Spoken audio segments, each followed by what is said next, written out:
நல்லவங்களை கெட்டவங்க மாதிரியும் கெட்டவங்களை நல்லவங்க மாதிரி இந்த மாதிரி புரணி பேசி ப்ரொஜெக்ட் பண்றதெல்லாம் இந்த மீடியா எது உண்மை பொய்ன்னு மட்டும் அனலைஸ் പൊയ്യാന പ്രചാരങ്ങളെ എല്ലാം നമ്പാമൽ. ഹേമ കമ്മിറ്റി റിപ്പോർട്ടും അതുമായി ബന്ധപ്പെട്ട വാർത്തകളും തമിഴ്നാട്ടിൽ തരംഗമാകുകയാണ്. തമിഴ്നാട്ടിലെ വാർത്താ മാധ്യമങ്ങളും തങ്ങളുടെ റേറ്റിംഗ് കൂട്ടാനുള്ള ഒരു സുവർണ അവസരമായിട്ടാണ് ഈ വിഷയത്തെ കാണുന്നത്. അതുകൊണ്ട് തന്നെ ഈ വിഷയവുമായി ബന്ധപ്പെട്ട ചോദ്യങ്ങൾ ചോദിക്കുമ്പോൾ പലപ്പോഴും റിപ്പോർട്ടർമാരും അതിരുകടക്കാറുണ്ട്. ഹേമ കമ്മിറ്റിയെക്കുറിച്ച് ചോദ്യങ്ങൾ ചോദിച്ച മാധ്യമ പ്രവർത്തകരും നടൻ ജീവയും തമ്മിൽ വാക്കേറ്റമായതും ഹേമ കമ്മിറ്റിയെപ്പറ്റി ഒന്നും അറിയില്ലെന്ന് പറഞ്ഞ് ഒഴിഞ്ഞു മാറിയ രജനീകാന്തിന്റെ പ്രതികരണവുമൊക്കെ ഇതിനോടകം തന്നെ വാർത്തയായിരുന്നു. എന്നാൽ ഇപ്പോഴിതാ ഇവരിൽ നിന്നൊക്കെ വ്യത്യസ്തനായി ഹേമ കമ്മിറ്റി റിപ്പോർട്ടിനെ കുറിച്ച് ചോദ്യങ്ങൾ ചോദിച്ച മാധ്യമ പ്രവർത്തകർക്ക് ഉചിതമായ മറുപടി കൊടുത്ത് കയ്യടി നേടിയിരിക്കുകയാണ് ദളപതി വിജയ്.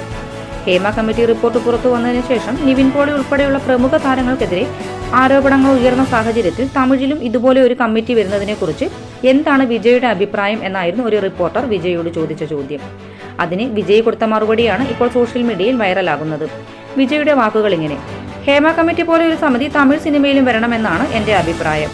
എന്നാൽ ഈ വിഷയത്തിൽ നിങ്ങൾ ചാനലുകാരുടെ ഈ ഉത്സാഹം നിങ്ങളുടെ ചാനലിന്റെ TRP റേറ്റിംഗ് കൂട്ടാൻ വേണ്ടി മാത്രമാകരുത്. എന്ത് വാർത്ത പുറത്തുവിട്ടാലും അത് പുറത്തുവിടുന്നതിന് മുമ്പ് അത് ശരിയാണോ തെറ്റാണോ എന്ന് നിങ്ങൾ നിങ്ങളുടേതായ ഒരു അന്വേഷണം നടത്തിയിട്ട് വേണം അത് പുറത്തുവിടാൻ. ഉദാഹരണത്തിന് ഹേമ കമ്മിറ്റി റിപ്പോർട്ട് പോലെ ഒരു റിപ്പോർട്ട് പുറത്തു വരുന്ന സാഹചര്യത്തിൽ ആർക്കും ആരെക്കുറിച്ചും എന്ത് ആരോപണം വേണമെങ്കിലും നടത്താം എന്നൊരവസ്ഥ വരും.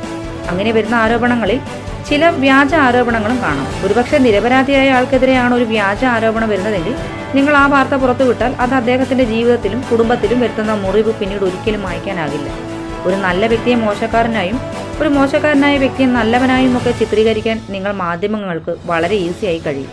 അതുകൊണ്ട് കുറച്ചുകൂടി റെസ്പോൺസിബിളായി നിങ്ങൾ ഇത്തരം കാര്യങ്ങൾ കൈകാര്യം ചെയ്യണമെന്നൊരു റിക്വസ്റ്റാണ് എനിക്ക് നിങ്ങളോടുള്ളത്, വിജയ് പറഞ്ഞു.